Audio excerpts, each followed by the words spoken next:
Welcome back to another video on Superbirddiecast. We got ourselves a bit of a restock today. We got ourselves 3 Honda Del Sols. It looks like we finally are starting to see that new mix of Fast and Furious.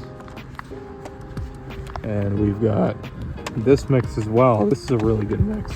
This was not here the last time. I wanted one of each of these to keep open and keep carded, so I am going to grab those two. And look guys, I think I found a chase. It has a metal base. Can you believe it? It's a chase, guys. Okay, no, we're not going to play that game. I'm not going to call that a chase. That's not a chase to me. The RX-7 from Fast and Furious is a chase, though, in my opinion.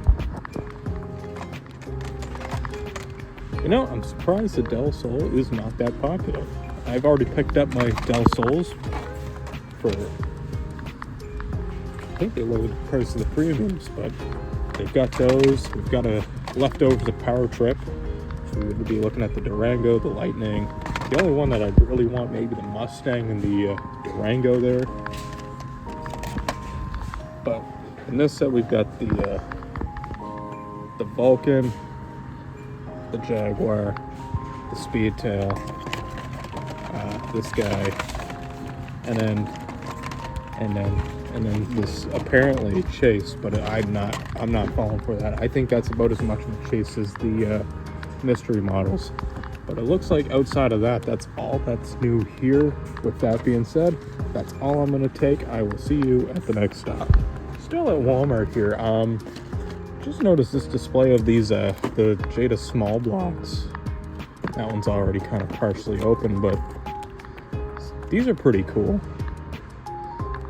Supposedly you can like push in on the actual wheels and you can get camber on these. And I know these have been pretty big with some collectors, and they're seeming to do very well. So we've got them all here. There's the R34, the Charger, the Supra, the Lightning. It looks like on the Lightning you actually can see the camber, the Eclipse, and the RX-7. From what I had seen, these were actually pretty expensive, but if they aren't overly expensive, I might pick one of these up. But with that being said, now it's been a minute since I've been at the Superstore. It looks like we did miss a E case bin. This isn't an F case bin like the other ones were, but some stuff ended up on the pegs here. But I did finally find the Visa Cash App F1 car. I have not found that yet, and I am picking up the only Ferrari that was in this bin. So that's all I'm picking up here, and definitely late to that one. A lot of almost everything was missing, but grateful to find the F1s because those have been hard to find. So with that being said, I will see you at the next stop. Alright, I'm back at the Pawnshop, and so we got some premium chases there. Maybe we'll see what those are going for. We'll see. So I might pick those up, but those will be my first premium chases found this year, but just in an awkward circumstance. Depending on the price, I might pick them up. And then if you come over here, got a bunch of fantasy stuff, some monster trucks, and then those. So with that being said, I will see you at the next stop. If not, I might be walking out here with a premium. Just wonder how much are those Black Hot Wheels on the top there?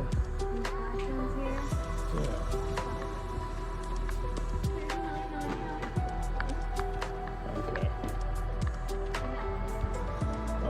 I'll hold off for now, but thank you very much.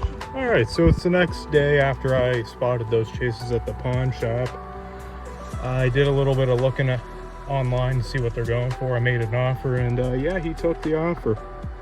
So I got 2 more Stratos chases. You know what? With my luck this year, I'm desperate enough to call these my first 2 chases found in the wild this year. I don't care. Maybe you don't consider it that way, but I gotta say, I actually do think this one's an underrated chase. And I do like the Stratos, and I think it was in Michael Jackson's Moonwalker. And plus, this car sits so low that, like, you know those tolls that you would see at like a hospital, or if you're crossing a province or state maybe? These things will literally clear under those tolls. But I wasn't gonna pay full price on those. I knew they went for a little less than that, so I held off at the moment. But I did come back for them. I've got a few more stores to hit and then we'll call it a hunt. So, it's been a while since I found anything. I don't know if you really consider these a find or not, but especially considering they were in a pawn shop and they technically weren't retail. I ended up making an offer and they accepted the offer. I basically paid the price of what I would get one shipped to my doorstep for both of these. So it's like paying for one and getting the second one for free. Overall, I gotta say, I know it's not the prettiest chase to a lot of people, but I gotta say it's an underwhelming chase, or underrated, not underwhelming. But if you know the history on the car, then you will appreciate the car. For me, I do know the history a little bit about this car. This car was also featured in Michael Jackson's Moonwalker. If you've ever watched that, you'll see a silver version of this car, and it's a pretty cool car if you know that history. It sounds really nice too, a nice Italian-made car. This is part of the Hammer Drop set. If you didn't know, the way to identify that it's a chase is it would say 0 to 5, and they're all black. This is how you would identify a chase for last year. These were last year's chases. This year you would basically do the same. You'd look for the 0 to 5, except they'd be gold chases rather than black. But I figured since they were there, I made an offer and they took it. What do you think? Would you have made an offer on those or not? Is this one that you would want in your collection? Let me know. Comment down below. I hope you guys did enjoy this peg hunt, and you guys have a great weekend. But if you haven't already, seriously, like the video, share the video with any friends, family, cats, dogs, squirrels, raccoons, whoever. Please just share the video, and I would greatly appreciate it. But anyways, I'll let you guys go. Have a great weekend. Happy hunting, and stay safe.